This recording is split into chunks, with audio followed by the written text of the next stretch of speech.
Palantir's second quarter changed the debate. Revenue grew 93%, yet adjusted operating margin still reached 62%. The question is no longer whether AI demand can produce growth, but how long this exceptional pace can continue. This is educational research, not financial advice. Please verify all data independently. Selected market expectations called for $1.81 billion in revenue and 33 cents in adjusted earnings per share. Investors also wanted continued U.S. commercial acceleration and evidence that AIP demand could scale. The main risk was a report that failed to clear already exceptional expectations. The result was a clear beat. Revenue reached $1.935 billion, about 6.9% above the selected estimate and 93% higher year over year. Adjusted EPS reached 41 cents, beating by 24.2% and rising 156% from the prior year quarter. PLTR closed the August 3rd regular session at $125.65. An after-hour snapshot at 4:40 p.m. Eastern showed $138.11, up 9.91%, before shares gained 29.5% in the August 4th regular session. The market reacted to the combined revenue beat, margin strength, and higher full-year outlook. Growth was broad. Commercial revenue more than doubled to $945 million, while government revenue rose 79% to $990 million.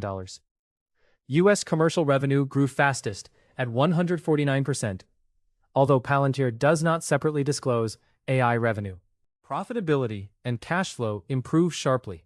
Adjusted operating margin rose from 46% to 62%, and adjusted free cash flow more than doubled to $1.22 billion.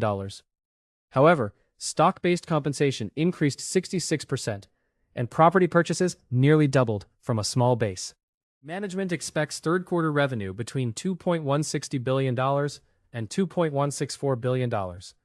It also raised the full-year revenue midpoint by almost $500 million, and the adjusted operating income midpoint by roughly $447 million.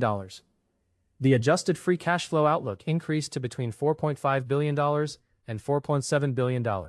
Management's central message was that Palantir converts AI demand into measurable operating results. Net dollar retention reached 157%, customer count rose to 1,049, and U.S. commercial contract value grew 153%. Remaining performance obligations of $4.90 billion added another demand indicator. Revenue growth, adjusted margin, and free cash flow all improved. On the risk side, stock compensation rose, capital purchases increased, and standalone AI revenue remains unavailable. That limitation makes contract conversion and retention important checks on management's AI narrative. Before earnings, investors still needed broader proof of AI monetization, commercial scale, and margin durability. After earnings, revenue, retention, margins, and cash flow all supported the thesis. The key debate now shifts from monetization to the duration of growth. Bulls can point to 149% U.S. commercial growth, a 62% adjusted margin, and a major guidance increase. Bears can point to elevated expectations, uncertain contract conversion, and harder comparisons.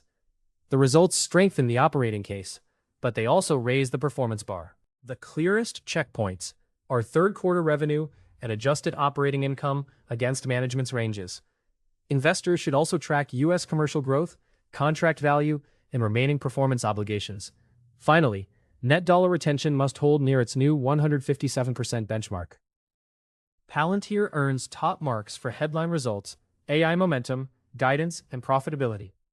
Execution outlook scores 4 out of 5 because harder comparisons and elevated expectations still matter.